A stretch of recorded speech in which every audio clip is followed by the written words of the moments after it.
सोलापूर जिल्ह्यातील पंढरपुरात एका नगरसेवकाने आपल्या काही साथीदारांच्या मदतीनं 3 जणांवर कोयत्यानं जबर हल्ला केल्याची धक्कादायक घटना समोर आली। या हल्ल्यामध्ये 3 तरुण गंभीर जखमी झाले असून एका विद्यमान नगरसेवकानेच अशा प्रकारे हल्ला केल्यानं परिसरामध्ये खळबळ उडाली।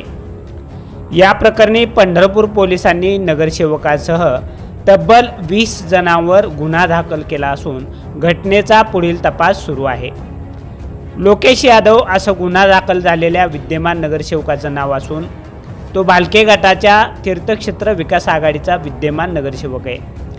लोकेश यादव याच्यासह माजी नगरसेवक नागेश यादव आणि इतर 20 जणांवर हा गुन्हा दाखल करण्यात आला आहे। या संदर्भामध्ये विविध वृत्तपत्रांमध्ये वृत्त प्रसारित झाले असून या संदर्भात पंढरपूर शहर पोलीस ठाण्यात दाखल झालेल्या फिर्यादीवरून आरोपी नगरसेवक लोकेश यादव आणि त्याचे साथीदार पीडित व्यक्तीकडे वारंवार भिशी लावण्याचा तगादा लावत होते, परंतु संबंधित तिघांनी भिशी लावण्यास नकार दिल्यानं आरोपीचा राग अनावर झाला।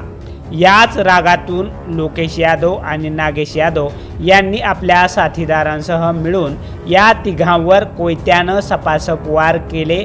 या हल्ल्यात तिघेही गंभीर जखमी झाले असून परिसरात दहशतीचं वातावरण निर्माण झालं आहे।